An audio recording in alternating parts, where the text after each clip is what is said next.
Hello, Smash Wrestling fans. It's that time of the week again. Time for another episode of Smash TV. I'm Scott Hunter, sitting alongside Brad Myers once again. Thanks, Scott. It's my favorite day of the week.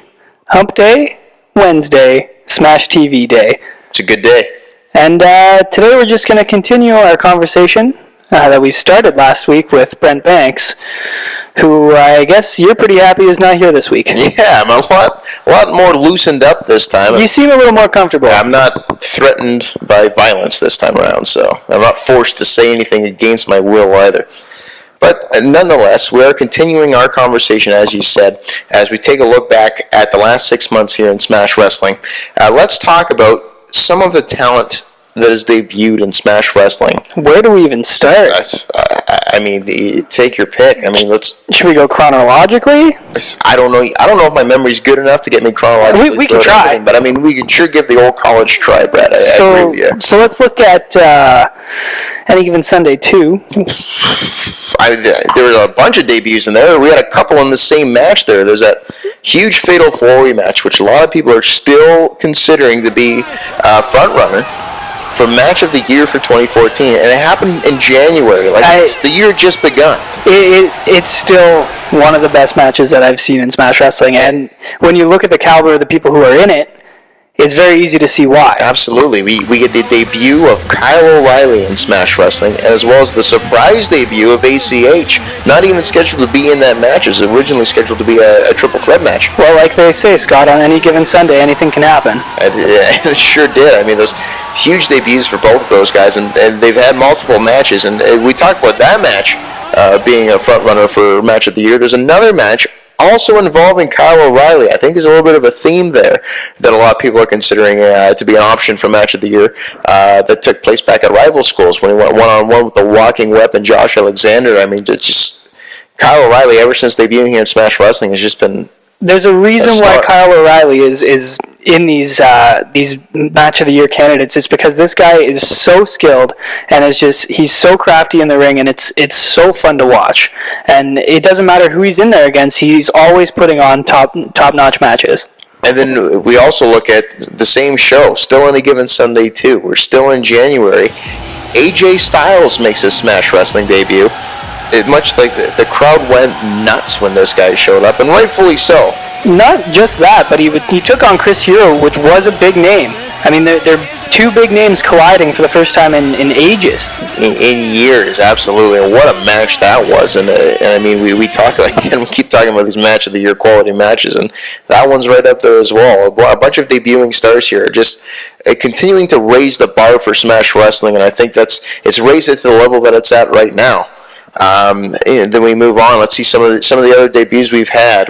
Pepper Parks made his debut, and Pepper Parks got off on the wrong foot. He wasn't able to pick up a victory against Tyson Dukes, although that match was incredibly well fought. But it was a well fought matchup, but Tyson Dukes, he's that good. But Pepper Parks, and we say this a lot, Brad, it might sound cliche, but you learn so much more from a loss than you do from a win. Clearly, Pepper Parks learned from that loss against Tyson Dukes. Ever since, he's been on a roll. It almost seems like he took that loss to heart and came back with a chip on his shoulder to prove to Smash Wrestling management that, I'm for real and you need to be taking a serious look at me. And say what you will about how he's won some of his matches. I mean, he's used a lot of underhanded tactics in his matches, but you can't argue wins and losses. No, at the end of the day, a win's a win, and it doesn't matter how you get there. And he's defeated the caliber of Gregory Iron. We saw him defeat Scotty O'Shea and Brent Banks just recently in a triple threat match at Smash-A-Palooza. I mean, he's been in the ring with Tyson Dukes. He also teamed up with another debuting team, that being the Goat Brigade, Shane Saber and Kirk Warmack. And these guys are making waves in the tag team division here in Smash Wrestling. We saw them get in the ring with the Super Smash Brothers at Smash-A-Palooza, and I mean, that's when you know you've kind of made it to a certain level. We also saw that match take place on Smash TV. That's right. They definitely had their chances, and I mean one can only assume that their chances will continue to get bigger and better as this team continues to develop and progress here in Smash Wrestling. And they're young and they're hungry, and when those two things align, they're a force to be reckoned with. Absolutely. Some of the other debuts we've seen Jay Lethal make his debut here in Smash Wrestling. He had Scotty O'Shea in a qualifying match, the first ever qualifying match for that the gold tournament. And what a match that was. Jay Lethal, of course, coming back for Super Showdown 2. Yeah, take on Brent Banks of all people as well. Like, what a match that one's going to be.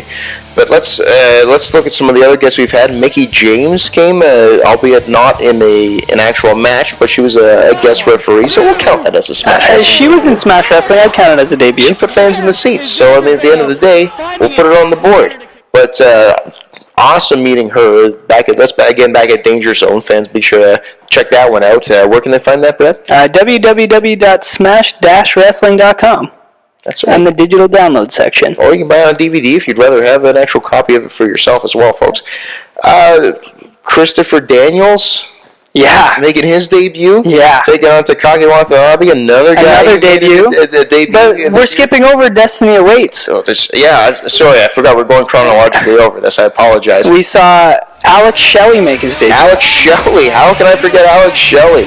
One of your favorites. I got to cross that one off the bucket list. Call an Alex Shelley match. Making his debut in Smash Wrestling, taking on another rising star within the ranks here in Smash Wrestling, Psycho Mike Rollins. Incredible match.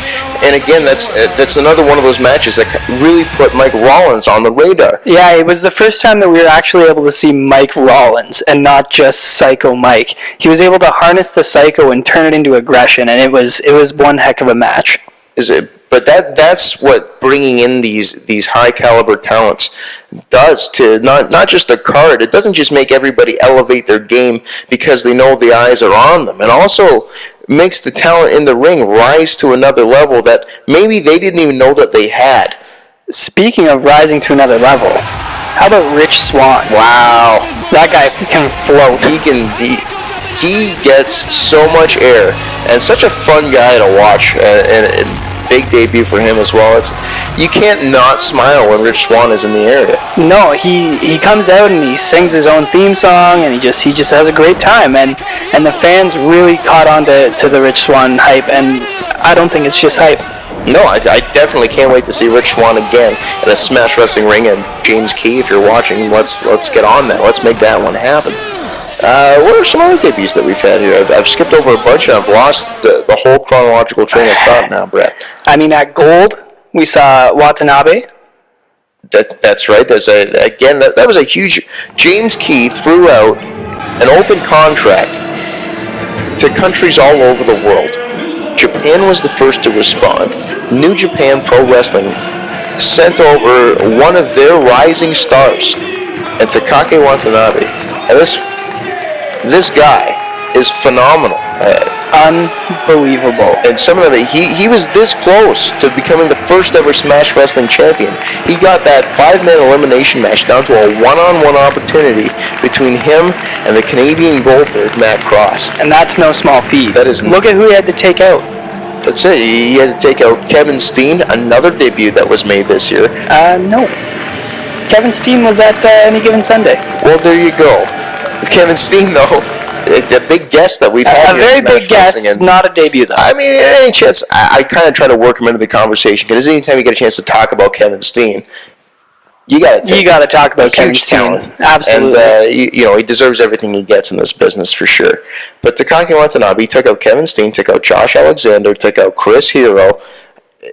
I mean, he took out. He's run through people. He legitimately was that close. But he's run through some big name talents here. Well, not run through in the sense that he's destroyed them or anything, but he has taken war to Chris Hero. He has taken war to Christopher Daniels. Takaki Watanabe, when you see your name across from him, you know you're in for the fight of your life. And that's what I love about this guy. That's just what he brings out in people. He brings his own kind of intensity that it's hard to explain. You have to see this guy live to understand the intensity. I have seen the intensity from Takaki Watanabe firsthand in the now infamous interview that I've had with him, and that's as close as I ever need to be to that man again. Also at Gold, we saw Cherry Bomb debut. What a talent she is as well. I mean, it's a good segue as well, Brad, as we're about to move into the CANUSA side of things. But Cherry Bomb making her debut here in Smash Wrestling. And again, you can say what you will about the tactics of how she's won some of her matches, her and her husband Pepper Parks, but you can't argue the win-loss record. No, at the end of the day, a win is a win, and it doesn't matter how you get there. There's no explanation in the record books. But she did, Brad, she did suffer a defeat at rival schools due to injury when she ran into a mountain. Yeah, I mean, be it by injury or be it by pinfall, I mean, again, when you look at the record books, a loss is a loss. Now, I'm not sure if that was overturned. It was a no contest, I believe. So the record book shows that there was a no contest? I believe so. But nonetheless, she ran into the mountain. She got hurt. Let's go into CANUSA now. Team Canada versus Team USA. The captains of both teams, not only do they pick their teams, but they kind of have a little bit of play in determining the matchups, the lineups for this card. But speaking of the captain, Scott, we don't know who the American captain is going to be. We do not know the American captain yet. I was going to get into that in a second. What I was going to say is Team Canada captain Lufisto. She's put together quite a team. She's amassed quite the team, but you got to think she's looking back at that match being like, well, this is what Vanessa Craven can do to Cherry Bomb. I'm going to try and set that match up. I mean, you think that would be almost a gimme at this point because of the injury to Cherry Bomb. And, of course, Cherry Bomb, she's made her choice. It's official. Cherry Bomb is now on Team USA. There's much speculation over that for months. Is she going to be with Canada? Is she not going to be with Canada? She's made her choice. She's with Team USA. And, Brad, let's go over Team USA. Let's talk about who we know right now. Again, as you said, this has been kept under wraps. We don't know who the Team USA captain is, but she has been amassing quite the team thus far. She certainly has. I mean, Kimberly was part of what a lot of people are saying was the match of the night of CANUSA 2013 when she went one-on-one with Xander Bale. She didn't pick up the win in that match, but, no. I mean, being part of match of the night, it's a very excellent choice to be on the team this year as well. And we're going to see a little bit of a preview of CANUSA when we see Lufisto and Vanessa Craven take on Kimber Bomb, of course, Kimberly and Cherry Bomb. That's at Super Showdown. At Super Showdown. It's a big match coming up as well. I mean, and what a way to lead into CANUSA than with a high-caliber match like that with four of the best women we've ever seen here in Smash Wrestling. But let's look at who else is on this team. Allison Kay going to be making her Smash Wrestling debut. I mean, it goes right back to the conversation we just had with debuts. We're bringing in the best the world has to offer, or in this case, the best the United States has to offer. And Allison Kay is definitely one of the best women's wrestlers in the United States. And we've seen we talk about a lot of also, Brad, about people and how much they've grown here in Smash Wrestling.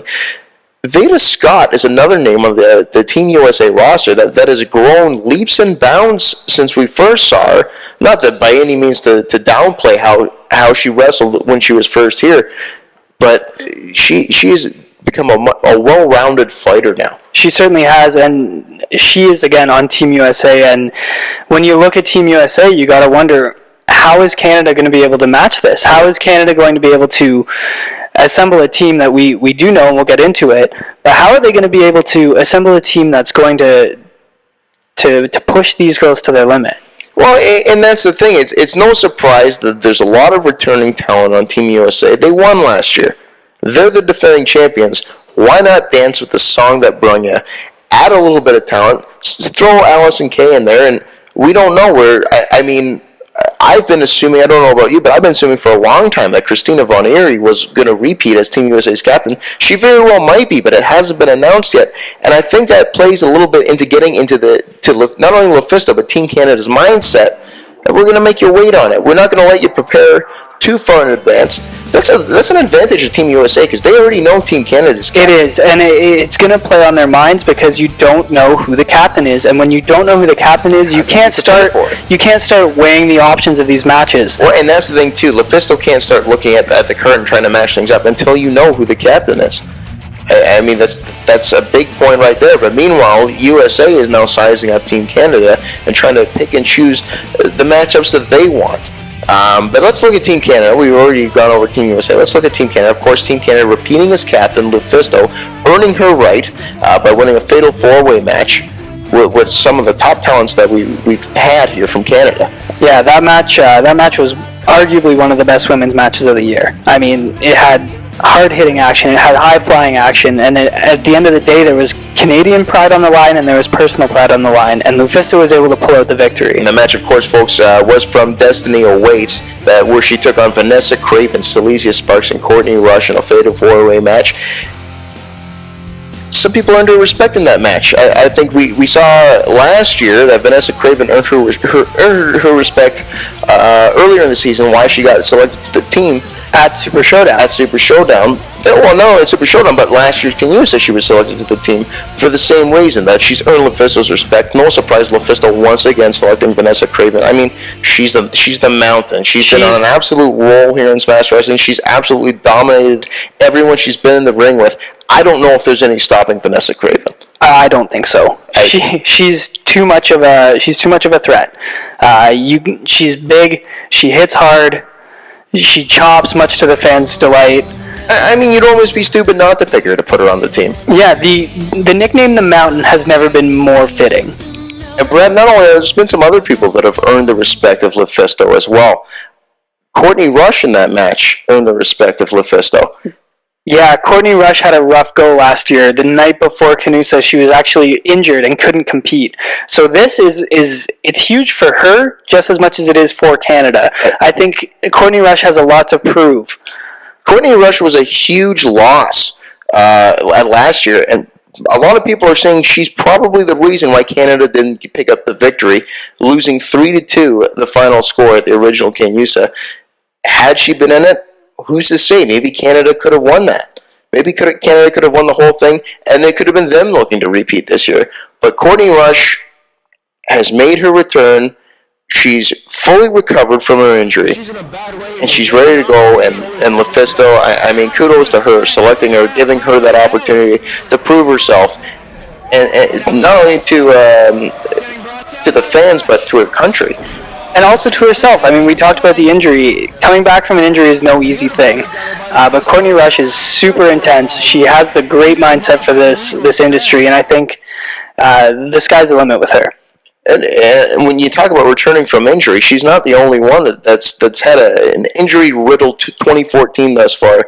Xandra Bale also selected to Team Canada, also returning from injury. We just saw her return from injury at Smashpalooza, where she took on Cherry Bomb. And again, another incredible match. She was selected in 2013 and the standout performer of the night. And again, we talk about the match that she had with Kimberly. Xandra Bale, again, a great choice.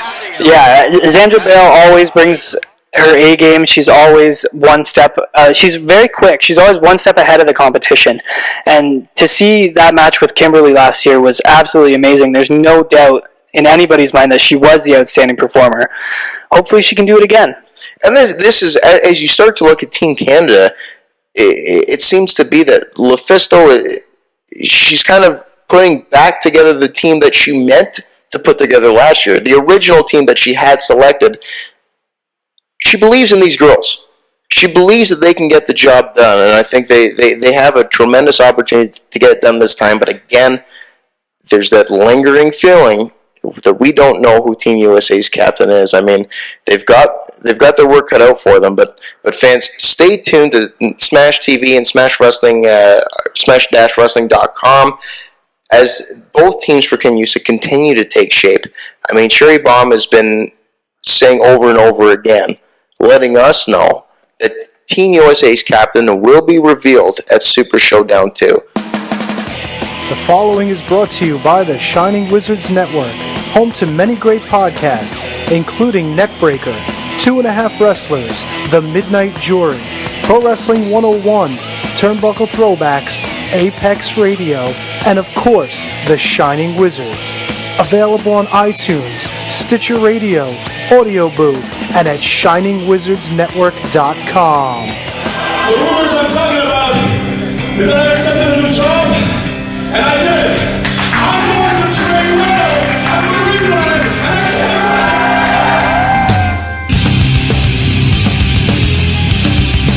Trying to disqualify Greg Morningstar. What?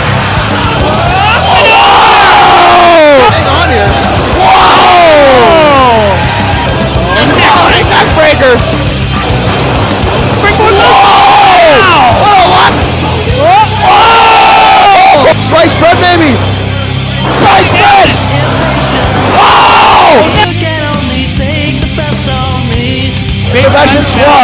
the first time ever, Brad, has no answer. Oh! God! Exactly what DDT did not want. This crowd! Falling clips of John Green! And look at the look in the eye of John Green. Whoa! What height with the moonsault?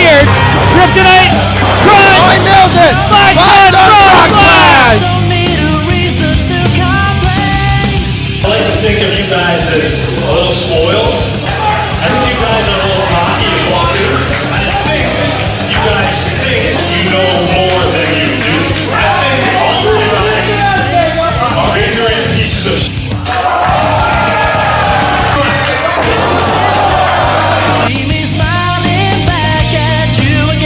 There is no rust on Sandra Bale. There's one thing Spencer does well. It is emphasizing women's wrestling. Oh no, Sandra Bale rolls with her though. Keeps the hold on. He's choking. Right to the face. Oh! I kick right to the ribs of the pass. Oh, sorry, Bob. Oh! God! Don't recommend it. Oh! Oh! Honor! Oh my God! What? Joe's getting hung up on the. Oh! Nice! Wow! That was a saber tooth that just went flying. Oh, he got launched into the corner. Slingshot! Oh! Oh, that's that! Oh! Double super kicks! And now you see! Oh, hang on a sec! There it goes, what? What? Oh my God! You gotta be kidding me!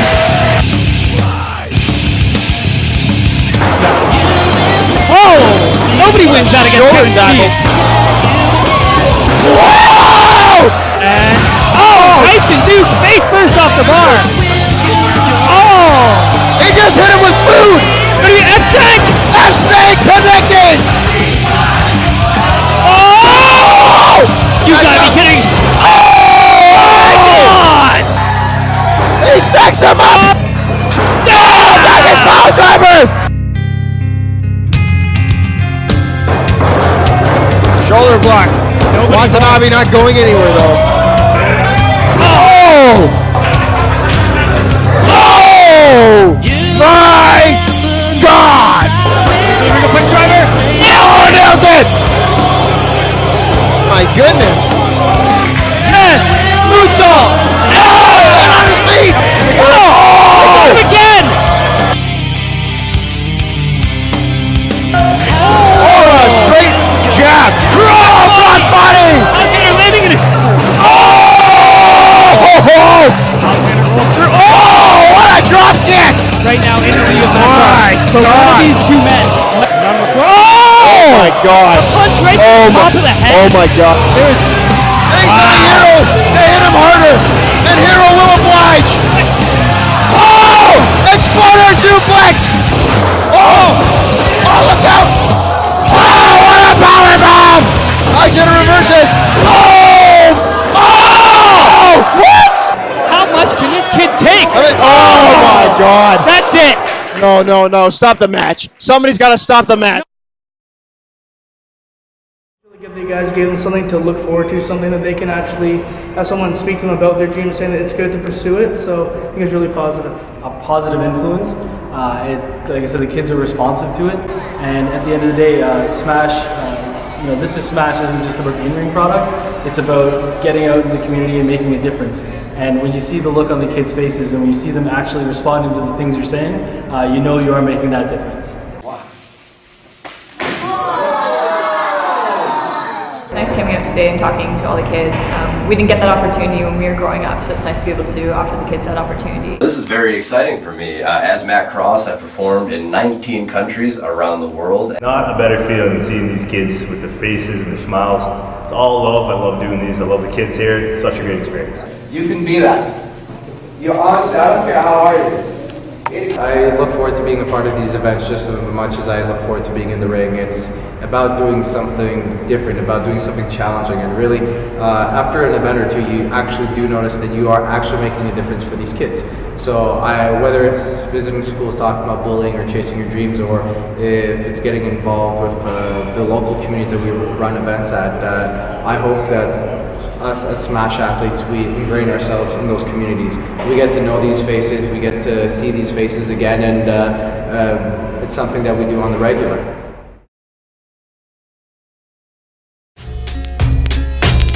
Yeah, let the carnivores in. Dead sun's like a corpse in the morning. We ripping doors off the hinges. We bringing war to the minions. Let's go!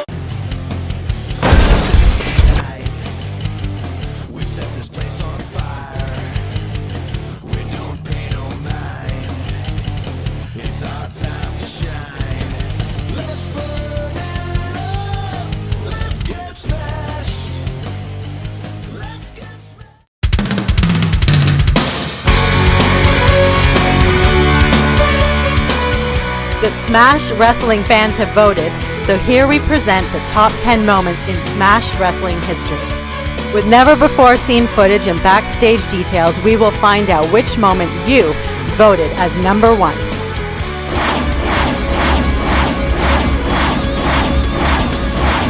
Number 10.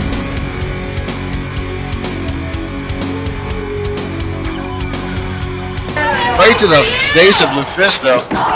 That's one very unimpressed bartender right now. Ruin the face. Christina Von Eerie. So CANUSA 2013, Team USA gets the win over Team Canada when Christina Von Eerie defeats Mephisto in the finals, the tie-breaking match, captain versus captain. I mean, just a huge moment, one of the biggest tournaments, and it all went off without a hitch. Just a big tournament, big deal for Team USA, and they're always going to have those bragging rights forever. They won the very first CANUSA Classic. With this victory, Team USA defeats Team Canada 3-2. Number 9. Johnny Gargano and Kevin Steen collide in Smash Wrestling. So Johnny Gargano versus Kevin Steen was the original plan for any given Sunday back in 2013. Just a huge announcement. Both guys are, at the time, were champions of 2 major promotions on the independent circuit. And this is the only place where you can have the 2 of them together at the same time. Smash Wrestling was the only company with the balls to put that match together. We overstepped our bounds a little bit with the way that we kind of promoted the match at first. Took a little bit of heat from other promotions for doing it, but just the high caliber match of Steen versus Gargano. And then at the time, and this is before I myself even started working for Smash Wrestling, I'm actually there as a fan. And then the announcement is made that the match is changing to a tag team match.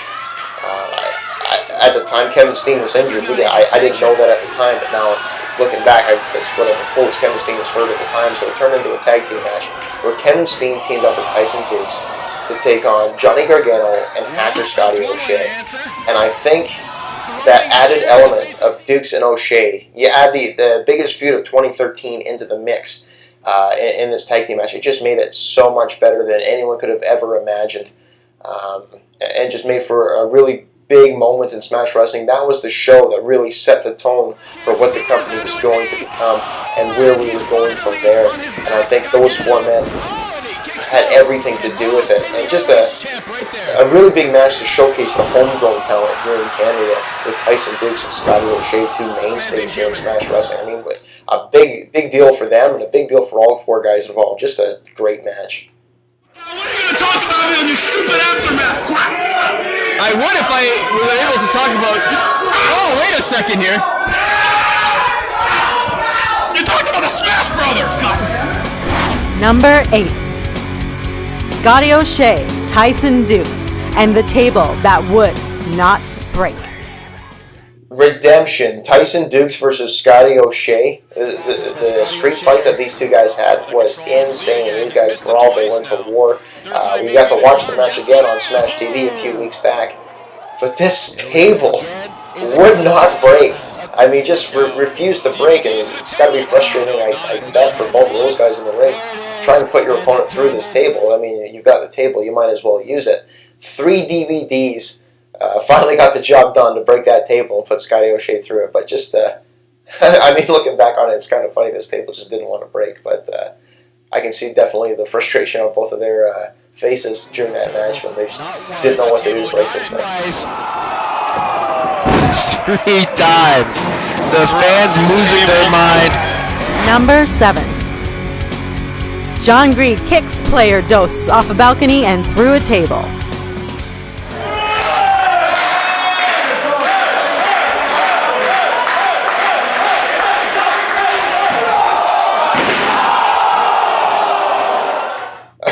John Greed booting player Dos off of a balcony through a table was one of the most hardcore, ridiculous spots I've ever seen in my life. I mean, we've been to the 227 Lounge a few times here at Smash Wrestling. This was the first time where the setup was a little bit different. The commentary was actually on that balcony for the first time ever, and this is a show. Brad wasn't there. James was doing commentary with me, which was a debacle. It's probably never going to be done again because James spent half the show. I actually had to leave the commentary booth to check on player Dos and make sure he wasn't dead after this spot. God, you're going to have to call this thing by yourself. I got to go check on Dos. James going to play. Oh, look out! But just like, you're talking like a 10-foot fall from a balcony through a table, and this table just exploded. It was insane. Player Dos, look out, he is climbing our balcony. Wait a second, John Greed's right behind us. Oh! Oh! Oh my God! Oh my God! Oh my God! Player Dos has been eliminated. John Greed punted him in the face. Player Dos just went off a balcony through a table. Number 6. Josh Alexander's surprise return at Destiny Awaits. He got stuck in Pittsburgh with some flight issues, so he's stuck at the airport right now.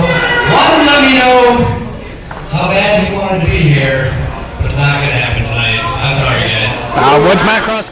So, looking back at Destiny Awaits now, the return of Josh Alexander. I mean, just a surreal moment there. The match originally scheduled to be Matt Cross teaming with Johnny Gargano to take on the Overdogs, where 3 of those 4 men would qualify into the gold tournament for the championship. Only the man who gets pinned is not in the tournament. We get a monkey wrench thrown at us. Day before the event, Johnny Gargano, due to travel restrictions, can't make the show. And then Josh Alexander ends up being his replacement. Nobody knew that Josh Alexander was there. I mean, aside from the upper Smash Wrestling management, his best friend and his mother, he had family members that were there in the 227 Lounge, had no idea that he was in the building or even in the province. I had no idea that he was in the building or in the province. So as soon as that music hit and he comes like a bat out of hell through that curtain, I was losing my mind. And then, not even like at the fact that this guy has a chance to get into this gold tournament, the fact that I couldn't even believe that he was there. And then you're like, oh, holy smoke, like he's about to be in a match with the Overdogs. Like, just unbelievable moment, incredible moment. And this crowd is firmly behind him. I don't know. Matt Cross is... Look at this now. The Overdogs both making their way into the ring. Oh. Holy what? What the heck is happening? No way. Oh my God, he's here! Josh Alexander's here! Josh Alexander! Oh my God! What is happening? Josh Alexander! I don't even know how to call this right now. The locking weapon is unloading. It's just like the head got right up of Godfrey's head. What is happening? Ow! John Greed hanging up in the first row. This is a brawl. What is happening right now? Brawl. Where did Josh Alexander come from? I didn't know this was the province. The last time we saw Josh Alexander, he moved out west. Number 5. Jimmy Corderas hits the referee's elbow.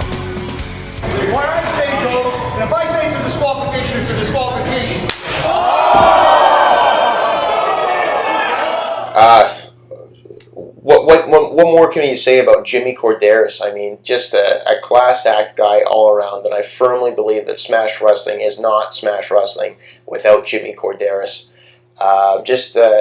Such a mind for the business. I mean, obviously he's learned a lot with his stay in WWE as an official over there, and now that he's come to Smash Wrestling, he's really made Smash Wrestling his home. I mean, he's not just a referee. He's not just a job to Jimmy Corderas. I mean, he's made this part of his life here in Smash Wrestling. He chips in with ideas. He hears out our ideas, and a major part of Smash Wrestling is Jimmy Corderas, and it's an absolute honor for myself to be able to call not just his first ever match, but his only ever match back at Super Showdown, and just an absolute honor for Smash Wrestling that he would even consider stepping in the ring for us, and just a big moment for himself, Alex Vega, Brent Banks. Big deal that he stepped in the ring, and he hit all the spots he wanted to hit. I know it was a big moment for him as well. Definitely a dream come true for him to be able to say that he's laced up a pair of boots and got himself in a match, and he hit the, I guess what's been dubbed the referee's elbow, hitting the people's elbow on Brent Banks. Just the place came unglued as soon as everyone realized exactly what he was going for. And just, for a guy his age, I guess he hit it the best that he could. Sorry, Jimmy, but great moment. Perhaps. And the match is over, though. Well, you got hit in the head with the boot. He's pretty mad. Yeah, he's pretty mad. Fair enough. Oh, what's he going for here? Wait a second. Are you kidding me right now? Off comes the armband. It is the most electrifying move in sports entertainment. The referee elbow. With the crotch chop to boot.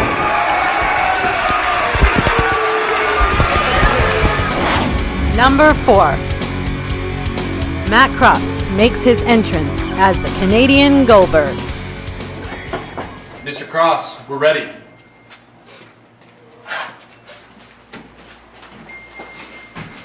Okay, so when you talk about the Goldberg-like entrance of Matt Cross, this is one of those things where if you talk to anybody on the Smash Wrestling management team, every single one of us takes credit for coming up with the idea of this intro, because I'm pretty sure it's been something we've been talking about for a while, ever since the streak became the streak.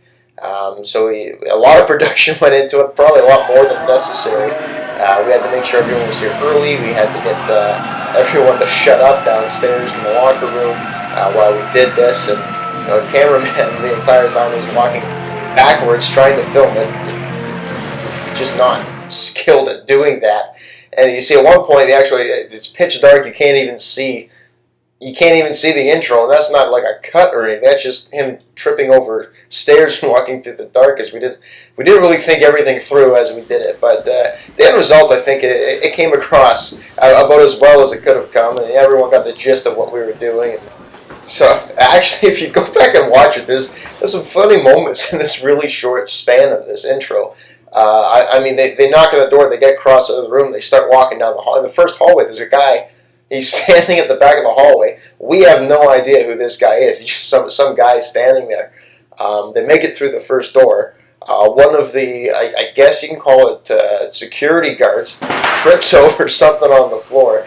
And we had everyone in the background, all the wrestlers in the background. They're trying to look busy in the background. And you can clearly see Scotty O'Shea and Alex Vega, who, mind you, at this time was also in the ring. They're talking into their shoes like their telephones, not taking this seriously at all. So it's like it really lightened the mood up. But definitely some good Easter eggs in there if you go back and watch it.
intense is this, James?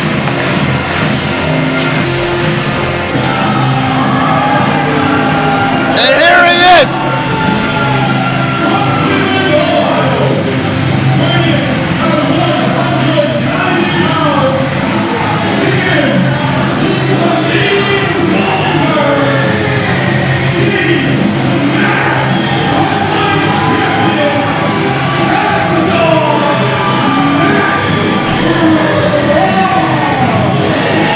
What an entrance by Matt Cross here at Rival Schools, channeling his inner Goldberg. A champion's entrance for the Smash Wrestling Champion. Number 3. Chris Hero and AJ Styles face off in Smash Wrestling.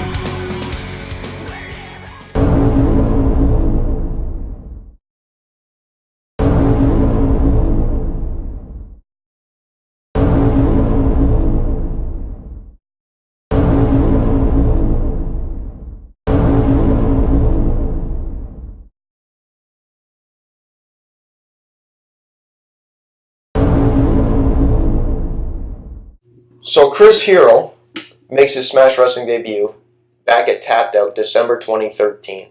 Recently released from his WWE contract. And, I mean, one of the biggest signings, the biggest bookings in the history of Smash Wrestling was Chris Hero coming to Smash Wrestling. A lot of people thought that match against Lance Storm at Tapped Out was a one-time thing for Chris Hero, and just a surreal match. And then the end, after the match is done, the music hits and it's announced that AJ Styles is now coming to Smash Wrestling. And he's just released from his TNA contract. And actually on television at the time, he's still the TNA heavyweight champion. So the place goes nuts for that. And then the announcement is made that at any given Sunday too, AJ Styles versus Chris Hero. Two guys that were in the two biggest companies in professional wrestling. They haven't wrestled each other in years, and they can't because they're in rival promotions. Now all of a sudden they're the two biggest names on the market, two biggest free agents on the market.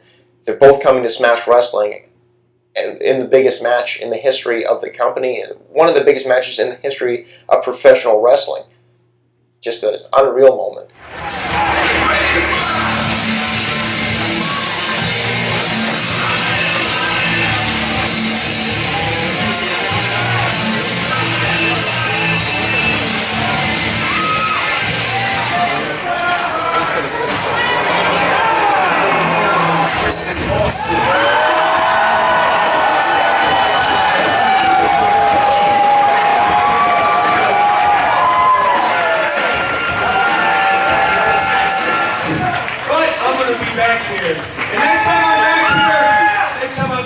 My travel won't have been so suspect. I'll be well rested, and I'm going to give AJ Styles the match of his night.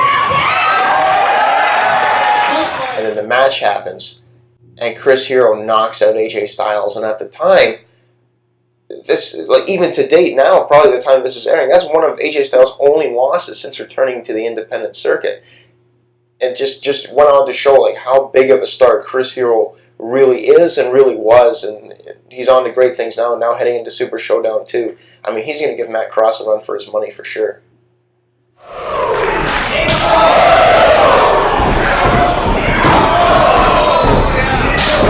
Exchanging these chops. Oh, big time kick. Hero into the corner. Hero knocked loopy. AJ Styles could get real up close and personal with us. Hero's back to his feet. Yakuza kick right to the face. That's got to be all one. Only a one count again. I'm not sure. Number 2. Kevin Steen says farewell to Ontario. A match. Thanks, Steen. Thanks. Thanks for the memories. Thanks, Steen. Thanks indeed, Scott. I mean, when we're talking about greatest moments in Smash Wrestling history, how can you not talk about Kevin Steen saying farewell to the company in a fashion that only he can? I mean, it was a really good send-off to a really, really great guy, and just captured the atmosphere of the night perfectly. Who's this guy? I don't really know who he is. I'm like, ooh, popcorn. And the dance, and I lost my mind! So, this Tyson Dukes his entire career. Well, in the early goings of his career, he had this dance that he did, and all Kevin Steen wanted Tyson Dukes to do was get in the ring and do this dance. And Dukes being the professional, it's in a wrestling match. He's been there and done that with the whole dance thing. But once all was said and done, the match was over. Again, Kevin Steen demands that Tyson Dukes do this dance, but before the dance happens, Kevin Steen gets Jimmy Corderas into the ring as well, and the three of them all together participate in this ridiculous dance. It was a really cool moment for all three of them and for Smash Wrestling. 2002 dark match. I think we were in Toronto, Ontario, Canada. I got the 1, 2, 3, and some son of a gun in black and white did the dance as well. So you're on the hook, son.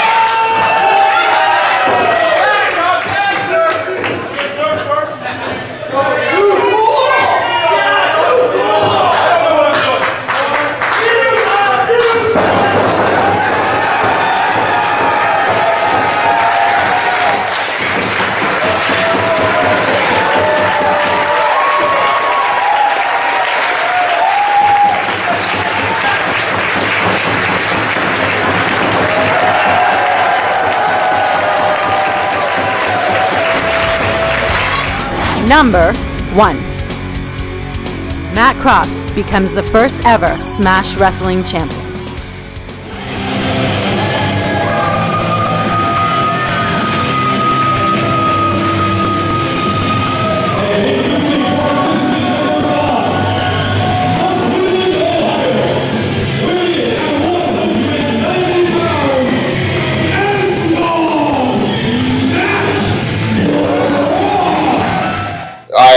I mean, you can't touch on big moments in Smash Wrestling history without a question. This has to be the biggest moment in Smash Wrestling history. Matt Cross being crowned the first ever Smash Wrestling champion, going through just a grueling tournament. I mean, he had to team up with Josh Alexander to beat the Overdogs just to qualify into this tournament. He went on, he defeated Johnny Gargano, who at the time everybody thought, including myself, that if we're having a tournament for a title, Matt Cross, Johnny Gargano, that's got to be the final. They're both undefeated going into this tournament. That's got to be the match for the championship. You go, and you win that title tonight.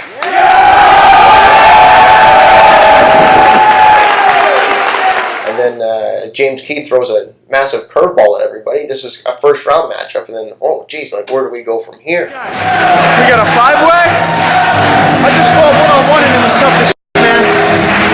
If anybody's got what it takes, it's Casio. I ain't losing tonight. So he gets himself into this 5-man tournament final elimination matchup. Just a who's who in the wrestling. You got Chris Hero, you got Josh Alexander, Kevin Steen, Takaaki Watanabe, one of the most difficult names to say in professional wrestling, and of course the eventual champ Matt Cross. And when he hit that shooting star press on Watanabe, I mean the place came unglued, and I could barely contain myself on commentary. I know Brad was losing his mind beside me, and just an incredible moment. And I mean, when you think about where Smash Wrestling is going to be years down the road, to look back on that moment as the crowning of our first ever champion, just a huge moment for the industry in general, for the Smash Wrestling, for Matt Cross, for the fans involved, just a big moment.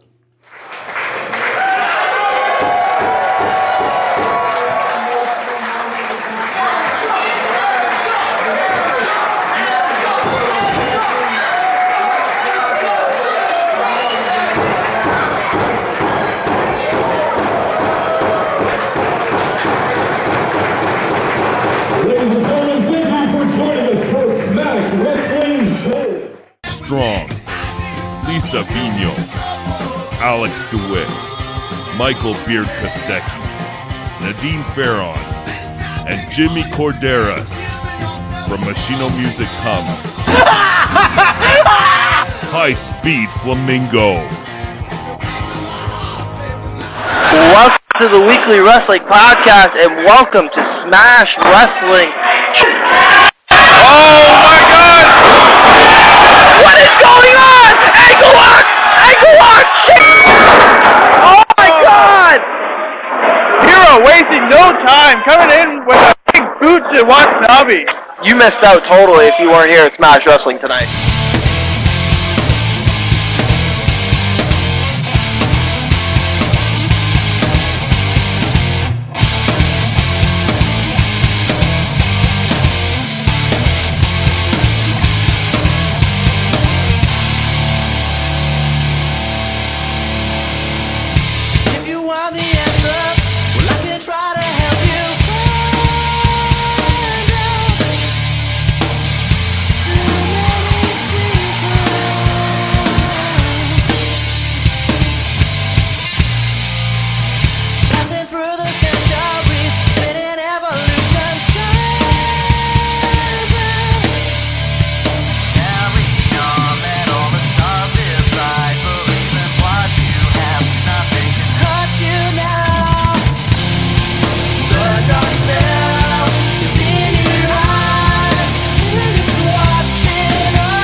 Fans, we want to thank you one more time for joining us here at Smash Wrestling. For Brad Myers, I'm Scott Hunter. Stay beautiful, everybody.